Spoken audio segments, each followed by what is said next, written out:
Selamat pagi, Bapak, Ibu, serta saudara-saudari terkasih di dalam Kristus.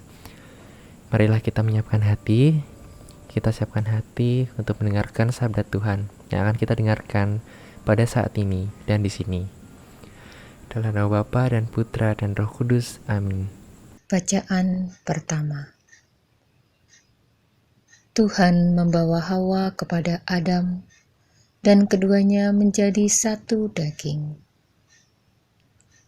Pembacaan dari Kitab Kejadian, bab 2, ayat 18 sampai 25. Tuhan Allah bersabda, "Tidak baik kalau manusia itu seorang diri saja. Aku akan menjadikan penolong baginya yang sepadan dengan dia." Maka Tuhan Allah membentuk dari tanah segala binatang hutan dan segala burung di udara. Dibawanyalah semuanya kepada manusia itu untuk melihat bagaimana manusia menamainya. Dan seperti nama yang diberikan manusia itu kepada tiap-tiap makhluk yang hidup, demikianlah nanti nama makhluk itu. Manusia itu memberi nama kepada segala ternak, kepada burung-burung di udara, dan kepada segala binatang hutan. Tetapi baginya sendiri, ia tidak menjumpai penolong yang sepadan dengan dia. Lalu Tuhan Allah membuat manusia itu tidur nyenyak. Ketika ia tidur, Tuhan Allah mengambil salah satu rusuk daripadanya, lalu menutup tempat itu dengan daging. Dan dari rusuk yang diambil Tuhan Allah dari manusia itu, dibangunnyalah seorang perempuan, lalu dibawanya kepada manusia itu. Lalu berkatalah manusia itu, "Inilah dia, tulang dari tulangku dan daging dari dagingku. Ia akan dinamai perempuan, sebab ia diambil dari laki-laki. Sebab itu, seorang laki-laki akan meninggalkan ayahnya dan ibunya, lalu bersatu dengan istrinya, sehingga keduanya menjadi satu daging. Mereka keduanya telanjang, manusia dan istrinya itu, tetapi mereka tidak merasa malu." Demikianlah sabda Tuhan. Syukur kepada Allah. Semoga Tuhan beserta kita sekarang dan selama-lamanya.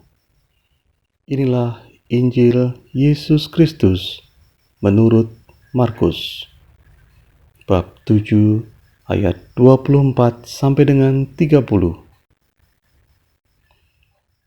Pada waktu itu Yesus meninggalkan daerah Galilea dan berangkat ke daerah Tirus. Ia masuk ke sebuah rumah dan tidak mau bahwa ada orang yang mengetahuinya. Tetapi kedatangannya tidak dapat dirahasiakan.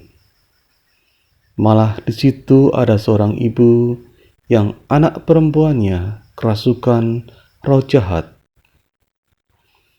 Begitu mendengar tentang Yesus, ibu itu datang dan tersungkur di depan kakinya. Ibu itu seorang Yunani berkebangsaan Siro-Fenisia. Ia mohon kepada Yesus supaya mengusir setan dari anaknya. Yesus berkata kepadanya, "Biarlah anak-anak kenyang dahulu. Tidak patut mengambil roti yang disediakan bagi anak-anak dan melemparkannya kepada anjing." Tetapi ibu itu menjawab, Benar Tuhan, tetapi anjing di bawah meja pun makan remah-remah yang dijatuhkan anak-anak. Lalu Yesus berkata kepada ibu itu, "Karena kata-katamu itu, pulanglah, sebab setan itu sudah keluar dari anakmu."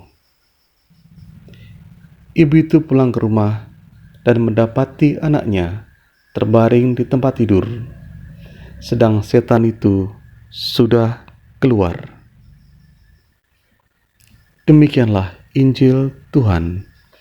Terpujilah Kristus. Hari ini kita merayakan Hari Orang Sakit Sedunia atau HOSS. Peringatan ini mulai dirayakan pada 11 Februari 1993 setelah ditetapkan oleh Paus Yohanes Paulus II pada 13 Mei 1992, setahun setelah ia dinyatakan menderita Parkinson. Hari ini juga hari pesta Bunda Maria dari Lourdes. Kita ingin juga mengikutsertakan Bunda Maria dalam penyembuhan orang sakit. Pada hari ini, kita diajak untuk melakukan 3 hal ini, yang menjadi dasar penetapan HOSS oleh Paus Yohanes Paulus II. Yang pertama, berdoa untuk mereka yang sakit. Kedua, merefleksikan penderitaan manusia dalam terang penderitaan Kristus sendiri. Dan yang terakhir, menghormati dan berdoa bagi mereka yang berkarya dalam bidang kesehatan. Peringatan ini membuktikan bahwa manusia tidak hidup sendirian di dunia. Manusia membutuhkan saudara, teman, kawan, sahabat, atau sosius di dalam hidupnya. Dalam bacaan pertama ditegaskan, Allah sendiri mengatakan bahwa tidak baik jika manusia itu sendirian, maka baiklah juga dibuat seorang penolong yang sepadan dengannya. Maka Allah menciptakan perempuan. Demikian laki-laki dan perempuan itu adalah komunitas sosial yang pertama. Perempuan yang menjadi penolong bagi laki-laki diciptakan dari tulang rusuknya dan sepadan dengan laki-laki. 2 bukti sejak penciptaan bahwa perempuan setara dengan laki-laki. Dengan itu, keduanya membentuk komunitas otonom. Manusia juga diciptakan bersama ciptaan lain, hewan dan tumbuhan. Manusia adalah makhluk ekologis yang selalu memperhatikan kebersamaannya dengan ciptaan yang lain. Persekutuan manusia dengan sesama dan alamnya sering rusak karena dosa yang didalangi oleh iblis. Demikian juga kesehatan manusia sering menjadi rapuh karena kekuatan jahat. Namun, Yesus dalam bacaan Injil mengusir roh jahat dari seorang anak. Yesus adalah penjamin keharmonisan hidup seluruh ciptaan. Marilah kita berdoa bersama. Ya Tuhan, berikan kami kesehatan, sembuhkan sesama kami yang sakit, dan lindungilah mereka yang berkarya dalam bidang kesehatan. Amin. Kemuliaan kepada Bapa dan Putra dan Roh Kudus, seperti pada permulaan, sekarang, selalu, dan sepanjang segala abad. Amin. Terpujilah nama Yesus, Maria, dan Santo Yosef, untuk sekarang dan selama-lamanya. Amin. Santo Benediktus, doakanlah kami. Amin. Dalam nama Bapa dan Putra dan Roh Kudus. Amin.